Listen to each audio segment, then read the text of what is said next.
আমরা সারা বাংলাদেশে বিক্ষোভ করব এবং আমরা চাই এই দেশে কোনো সন্ত্রাসীদের ঠাঁই হবে না। যারা হাদিকে হত্যা করার চেষ্টা করেছে মাটির নিচ থেকে হলেও তাদেরকে উপরে নিয়ে এসে তাদের বিচার করতে হবে। আমরা মনে করি এই চক্রান্তের মূল উদ্দেশ্যই হচ্ছে মানুষ যে আশা নিয়ে আছে আগামী নির্বাচন, সেই নির্বাচনকে ব্যাহত করা। একজন মেধাবী ছাত্র জুলাই আন্দোলনের সিপাহী সালা এবং ইনকিলাবের মুখপাত্র, গণতন্ত্রের প্রতীক হাদিকে যারা হত্যা করার চেষ্টা করেছে তার প্রতিবাদে আজকে বিএনপির কেন্দ্রীয় ঘোষিত প্রোগ্রাম, তারই ধারাবাহিকতায় কুষ্টিয়া জেলা বিএনপির আজকের এই বিক্ষোভ সমাবেশ।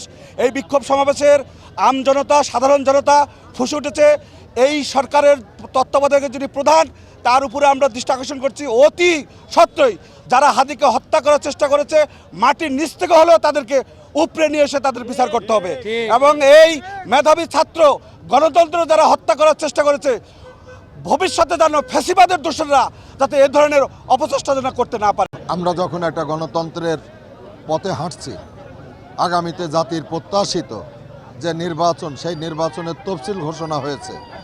সবাই নির্বাচনকে ধ্যান জ্ঞান করে আগামীতে রাজনৈতিক উত্তরণের পথ খুঁজছে।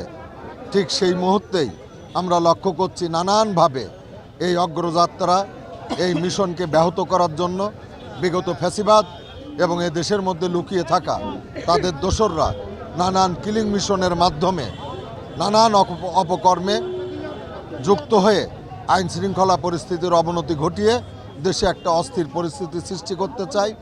আমরা মনে করি এই চক্রান্তের মূল উদ্দেশ্যই হচ্ছে মানুষ যে আশা নিয়ে আছে আগামী নির্বাচন, সেই নির্বাচনকে ব্যাহত করা। আমরা মনে করি মানুষ যে গণতান্ত্রিক পরিবেশ চাই, যে গণতান্ত্রিক উত্তরণের জন্য আমরা দীর্ঘ 17টা বছর লড়াই সংগ্রাম করে অপেক্ষা করছি, সেই অগ্রযাত্রাকে ব্যাহত করার চক্রান্ত। এই কারণে আমরা দেখছি যে আমাদের ঘরে বসে থাকার কোনো সুযোগ নেই। আমরা যদি রাজপথে সতর্ক না থাকি, আমরা যদি পাড়া মহল্লায় সতর্ক না থাকি, এদের এই দৌরাত্ম্য বেড়ে যেয়ে তারা সফল হওয়ার চেষ্টা করবে। বাংলাদেশে তরুণ জনতা, যুবক, ছাত্র, কৃষক, শ্রমিক, সমস্ত মানুষ যারা এত বড় ফ্যাসিবাদকে মোকাবেলা করে তাদেরকে বিতাড়িত করতে পেরেছে, আমরা বিশ্বাস করি, আমরা সতর্ক আছি। কোনো চক্রান্ত, কোনো ষড়যন্ত্র দিয়ে আমাদের এই অগ্রযাত্রাকে ব্যাহত করা যাবে না। এ কারণেই আমরা রাজপথে জানান দিতে চাই, আমরা পাড়া মহল্লায় জানান দিতে চাই যে এদেশে জাতীয়তাবাদী শক্তি, গণতান্ত্রিক শক্তি এবং একটি সুষ্ঠু বাংলাদেশ বিনির্মাণের শক্তি এখনও জাগ্রত। কোনো অবস্থাতেই তোমাদের সফল হতে আমরা দেব না। এই বার্তা দেওয়ার জন্য আজকে আমাদের এই প্রতিবাদ মিছিল।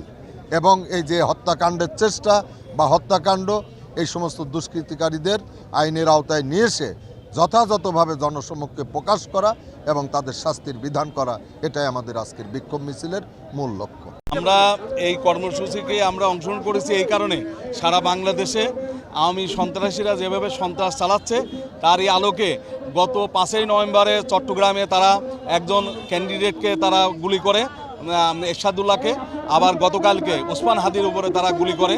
এবং এইটাকে প্রতিহত করার জন্য আজকে আমরা সারা বাংলাদেশে কেন্দ্র কর্মসূচি অনুযায়ী আমরা সারা বাংলাদেশে বিক্ষোভ করব এবং আমরা চাই এই দেশে কোনো সন্ত্রাসীদের ঠাঁই হবে না এবং সন্ত্রাসীরা কখনো যেন বাংলাদেশে আবার জাগৃত হতে না পারে, এর প্রতিবাদ জানানোর জন্য আমরা আজকে মিছিল করছি।